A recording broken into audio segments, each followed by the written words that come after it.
It is not a good feeling for any player when an owner comes up and says, I'm looking to trade you during the offseason. And according to ESPN sources, that apparently was a message from Knicks president Phil Jackson to Raymond Felton. Welcome in. I'm Prim Sripapat with your ESPN headline. Let's go ahead and bring in Knicks reporter for ESPN.com, Ian Begley. So, Ian, Felton still has a couple of years left on his contract. He's got that player option in his final year. So why does Jackson not want to keep Felton?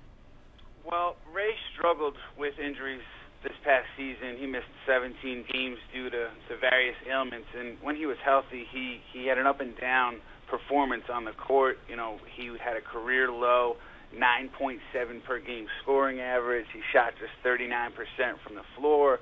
And also, you know, the Knicks team that he led struggled winning just 37 games. So I think you look at those factors, and it's not hard to see why Phil would want to move Ray if he could. So what could the Knicks get for Felton? Well, it's unclear at this point, but I think that you wouldn't get much in return for Ray because he's coming off that poor season.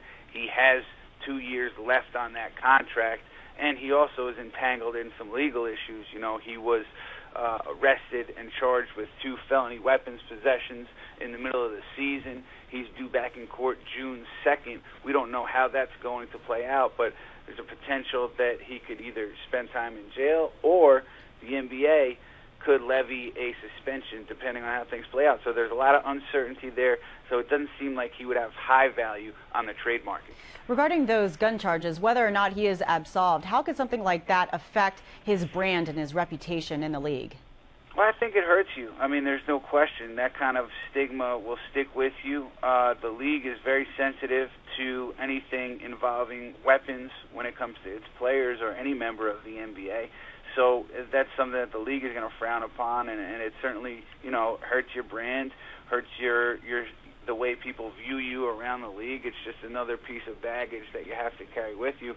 So I think we should wait to see how the legal process plays out before we start to judge Ray on what may or may not have happened. But if he is found guilty of these things, that certainly is going to stay with him. Yeah, we'll obviously keep you updated with this story. Keep it logged on to ESPN.com as well as ESPNNewYork.com. Ian Begley, thanks a lot for your time today. Thank you, Prim.